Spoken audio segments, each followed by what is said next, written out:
সুন্দর করা যায় এবং কল্যাণকর রাষ্ট্র পরিণত করা যায়।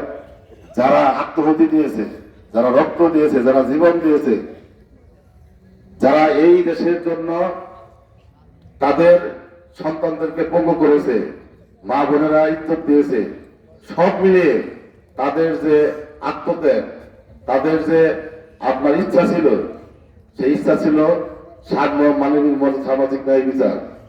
এই সাম্য, মানবিক মর্যাদা, সামাজিক ন্যায় বিচার প্রতিষ্ঠার জন্যই এই বাংলাদেশ সৃষ্টি হয়েছে।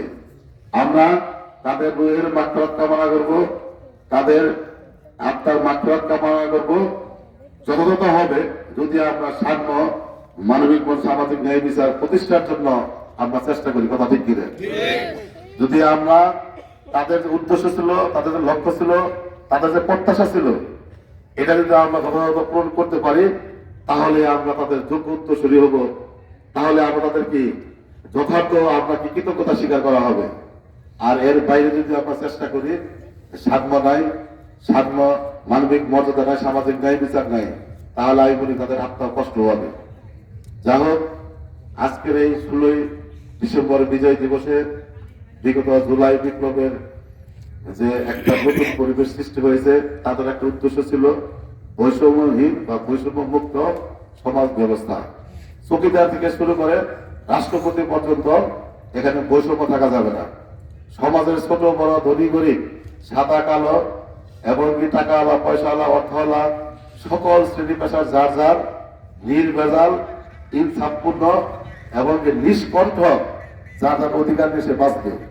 এই জন্য আমরা ঐক্যবদ্ধভাবে তৃপ্ত সম্পদ গ্রহণ করবো। আমরা যেন বলতে পারি আমার জন্ম বাংলাদেশে, আমার জন্ম ভূমি বাংলাদেশ, আমি বাংলাদেশের নাগরিক। আমি আমার ব্যক্তিগত স্বাধীনতা, আমি আমার স্বাধীন সার্বভৌমত্বের কথা আমি বুক ফুলে বলতে পারি আমি আমার বাংলাদেশে আমার জন্ম। কথা ঠিক কিনা? সেই জন্য বাংলাদেশকে আমাদের গড়তে হবে এই তরুণ প্রজন্মকে নিয়ে। আপনারা জানেন এই তরুণ প্রজন্ম আমাদের অতীতের সকল বিজয় ওনারা ছিনিয়ে এনেছেন। 52 সালের ভাষা আন্দোলনের তরুণরা এনেছে। মহান মুক্তিযুদ্ধের তরুণদের ভূমিকা ছিল বেশি। 69, 70 সকল পর্যায়ে তরুণদের, যুব সমাজের ভূমিকা ছিল বেশি। জুলাই বিপ্লবে রাজনীতির বাইরে কোন দলাবলি নাই, রাজনীতি নাই, সকল শ্রেণী পেশার মানুষ, সকল যুব সমাজ রাজপথে তারা অন্যায়ের বিরুদ্ধে, জুলুম নির্যাতনের বিরুদ্ধে একটা সুন্দর সমাজ উপহার দেওয়ার জন্য, তার স্বার্থের জন্য জানায়, টাকার জন্য জানায়, লাভের জন্য জানায়, ভবিষ্যতের নেতাগিরি করবে এজন্য জানায়। কথা ঠিক কিনা? তারা গেছে সুন্দর সমাজ বিনির্মাণ করার জন্য। এই জন্য আল্লাহ তাআলা রহমত নেমে এসে এই যুবকদের দোয়া কবুল করে সুন্দর একটা পরিবেশ করে কে দিয়েছেন আল্লাহ।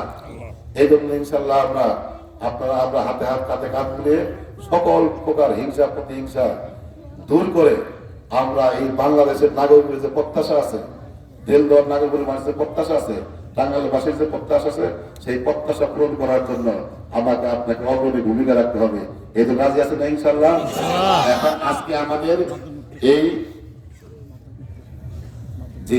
আর একটা বিষয়, গুরুত্বপূর্ণ বিষয়, যে সমাজে সবচেয়ে বড় ব্যাধি, সমাজের মাঝে ধ্বংস করার পিছনে সবচেয়ে বড় ব্যাধি হচ্ছে মাদক। এই মাদকের সয়লাভ, মাদকের যে আগ্রাসী প্রত্যেকটা পরিবার, প্রত্যেকটা সমাজ, প্রত্যেকটা এলাকায় এমন ভাবে দিয়ে আসতেছে যে আমরা মনে হয় এখান থেকে দেশ স্বাধীন করতে পারলেও আমরা মনে হয় এখান থেকে স্বাধীন হতে পারতেছি না।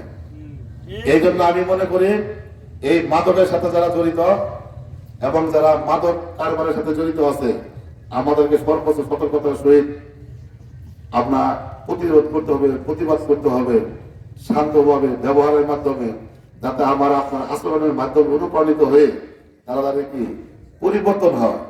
এই জন্য ইনশাল্লাহ আমরা মাদক থেকে আমি আমার পরিবারকে, আমার সমাজকে, পাশের ফ্যামিলিকে আমরা কি করবো, দূরে রাখবো, সতর্ক থাকবো।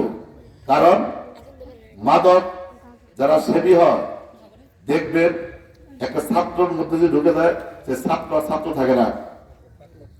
মাদক যদি একটা ব্যবসা প্রতিষ্ঠানে ঢুকে যায়, সেই ব্যবসা কত চাকচিক্য হোক, কি দুর্বল ব্যবসা কি ধ্বংস হয়ে যায়। মাদক একটা প্রতিষ্ঠানে ঢুকে যায়, দেখবেন সেই প্রতিষ্ঠান একটা সময় 10 নেমে আসে। মাদক যদি সমাজ বা রাষ্ট্রে যদি অনুপ্রবেশ করে, দেখবেন সেই সমাজ এবং রাষ্ট্রের অবস্থা বেড়ে যায়। কথা ঠিক কিনা? আমরা দেখছি ঢাকার এক মোহাম্মদপুরে সেদিন দেখলাম যে ছিনতাইকারীরা মিছিল করতেছে। যারা পকেট মার ছিনতাইকারী পরের টাকা জোরপূর্বক নিয়ে নেয়, এরা দুইটা গ্রুপে কি করতেছে, মিছিল করতেছে তাদের আধিপত্য নিয়ে। এক গ্রুপ বলে যে আমার এলাকায় ঘনবসতি কম, জনসমাগম কম, এখানে আমরা আমাদের ছিনতাই কম হয়। আরেক গ্রুপ বলে কি আমাদের এলাকায় একটু বাড়াই দিতে হবে। এই দুই গ্রুপে কি মিছিল হইতেছে প্রকাশ্যে। দেখেন এর কারণ কি, এরা এরা কি হচ্ছে মাদকের সাথে জড়িত। কারণ মাদক এমন একটা ব্যাধি, পরিবারকে সর্বশান্ত করে দেয়, ফ্যামিলিকে সর্বশান্ত করে দেয়, পরিবারকে আগুন দিয়ে দাও দাও করে জ্বালিয়ে দেয়। যখন তার কোন স্থান না থাকে তখন রাস্তায় নেমে আসে চুরি ডাকাত চিন্তাই করার মতো। কথা ঠিক কিনা? আরেকটা কথা মনে রাখতে হবে, মাদক একটা রোগ। আমরা সবাই মাদক সেবীকে ঘৃণা করি, তাদের সাথে মিশতে চাই না, কথা বলতে চাই না, তার কথা শুনতেও চাই না, তাকে আমরা দাওয়াত দেই না, সমাজের কোনো জায়গায় তাকে ইনভলভ করি না। কথা ঠিক কিনা? এটা এই কাজ করা যাবে না। বরং তাদেরকে সমাজের ভালো ভালো কাজে ইনভলভ করতে হবে, তাদের কাছে ডাকতে হবে, তাদের কাছে মিশতে হবে, তাদের সাথে বেশি বেশি সহমত সৃষ্টি করতে হবে, ভালো করার উদ্দেশ্যে, খাওয়ার উদ্দেশ্যে না, ভালো করার উদ্দেশ্যে। যেমন জ্বর আজকে যেমন একটা রোগ, শরীরে অনেক দেখা গেছে যে আপনার অন্যান্য রোগ আছে, ওটা একটা রোগ। যখন আমার শরীরে রোগাক্রান্ত হই তখন ডাক্তারের কাছে প্রেসক্রিপশনের আলোকে আমরা